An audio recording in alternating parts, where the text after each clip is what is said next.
Russia, I think it's disgusting what they're doing. I think it's ფიქრობ ეს ამაზრზენია, ის რასაც რუსეთი აკეთებს საშინელებაა. ეს ბაიდენის ომია, ჩემი ომი არ არის, მაგრამ თქვი რომ თუ ჩავერეოდი, ამ ყოველფრის შეჩერებას შევეცდებოდი. თუმცა რასაც რუსეთი აკეთებს ძალიან სამწუხაროა. ბევრი რუსი იღუპება, უფრო მეტად რუსები იხოცებიან, უკრაინელებიც. თქვენ იცით რომ ამერიკის შეერთებული შტატები ამ ომში ჩართული არაა, არც უნდა იყოს. სხვათა შორის ნატოსთან შეთანხმება დავდე, რომლის მიხედვითაც ნატო გადაგვიხდის ყველაფრისთვის, რასაც უკრაინას გაუგზავნით. საბრძოლო მასალას, რაკეტებს და ასე შემდეგ. ჩვენ არაფერს ვიხდით ამ ომში, მაგრამ ერთს გეტყვით, ეს ომი უნდა შეწყდეს. ეს სამარცხინოა. აქამდე 5000 ჯარისკაცს კარგავდნენ, ახლა კი ყოველკვირეულად 7000 უკრაინელი და რუსი ჯარისკაცი იხოცება. მსხვერპლია ქალაქებსა და დაბებშიც, რადგან პუტინი მათ რაკეტებით უტევს.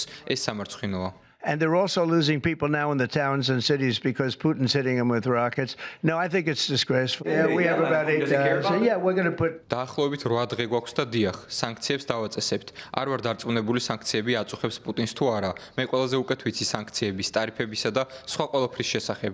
არ ვიცი ამას რაიმე შედეგი ექნება თუ არა, მაგრამ გავაკეთებთ. ევროპა ძალიან განაწყენებულია, თუმცა ესაა ომი, რომელიც არასდროს უნდა მომხდარიყო და არც მოხდებოდა, მე რომ პრეზიდენტი ყოფილიყავი. ესაა ბაიდენის ომი, სულელური ომი, რომელშიც არასდროს უნდა ჩართულიყავით. never gotten into this